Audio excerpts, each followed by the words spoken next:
Pills are stupid. I'm not talking about those pills you see in an ad in a newsletter that your grandma sent to you. I'm speaking of the internet's blue, red, and black pill, everyone's favorite flavors. As I said, they're stupid. Just under 20 years ago, the pickup artists were formed on the internet out of clay, Hawaiian t-shirts, and deodorant. These people came up with being red-pilled in the sense that you wake up and realize that girls are not going to like you because you're just nice to them, which has a lot of truth to it. I'd never want to downplay that. But as I said in another video, these people have overcomplicated talking to girls down to a science and it just gets so fucking stupid. However, these pickup artist communities evolved into the self-improvement communities as we know them today in the later half of 2010s. If online self-improvement and the red pill had a Venn diagram, it would almost look like a perfect circle. Because now the red pill is just so much more than just dating. It's now literally about everything. Your fitness routine, your religion, your worldviews, down to everything. Now the red pill is a reactionary movement of young men who have lost their purpose and their identity because of the mixture of political forces and economic factors. There are so many scary statistics right now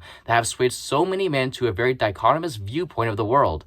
100,000 Americans die each year, not from war, not from natural causes, because of suicide and drug overdoses. 30% of men between 18 and 25 are not only just single, but haven't had a sexual encounter in the last 2 years. Men are twice as likely to commit suicide. Men are also twice as likely to be homeless. More likely to serve longer prison sentences with the same crime, and weirdly enough, more likely being the victim of a violent crime. So men right now have it really rough, and I think we should not ignore that. And a quote-unquote red pill is accepting this, that we are not handed out anything, and the only way forward is to be hard and calculating to improve ourselves, which there's actually nothing wrong with that from a bird's eye view. It's actually quite positive taking something that's so negative and turning it into a source of hope and motivation. Here's the issue of the red pill I thought about for a very long time. All these horrible issues that I just brought up are only used as counter-arguments against women. Red pillers are taking these statistics and statements and turning it to A plus B equals C, which is not as simple as men sad, women bad. And you know most red pill creators just talk about women. As in, don't talk to girls with tattoos or piercings, blah blah blah blah blah.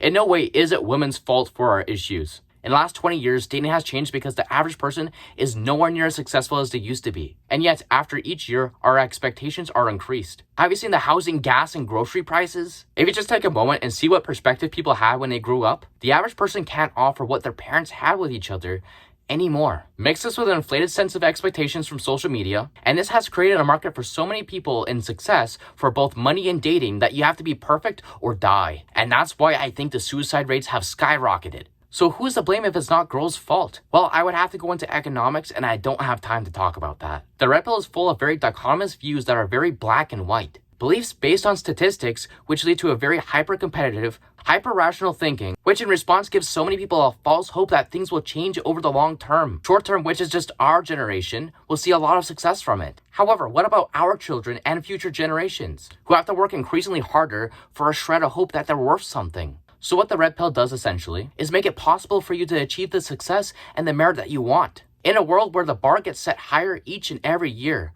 but we're not asking ourselves the right questions, and this is the problem with the red pill.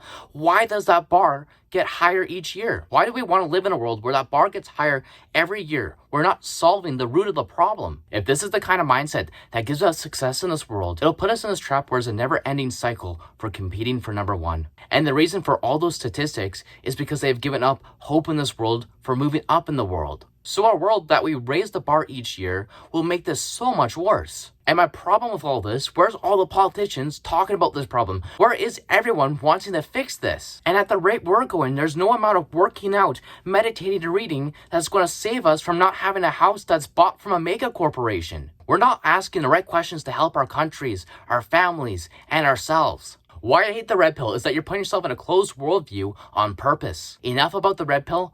What about the other pills? The blue pill, it's really short and sweet. It's basically not knowing anything I just said before. Some may call it ignorance, but most people are too busy to think about the world's problems. So really, can we blame them for not caring about this guy using a cock pumper for over a year? Now the really ugly side, the worst pill, the black pill. Even devoted, self-described red pillars hate this community. Black pill is the belief that you're not subject to change based on your actions or beliefs. To put it short, is it over?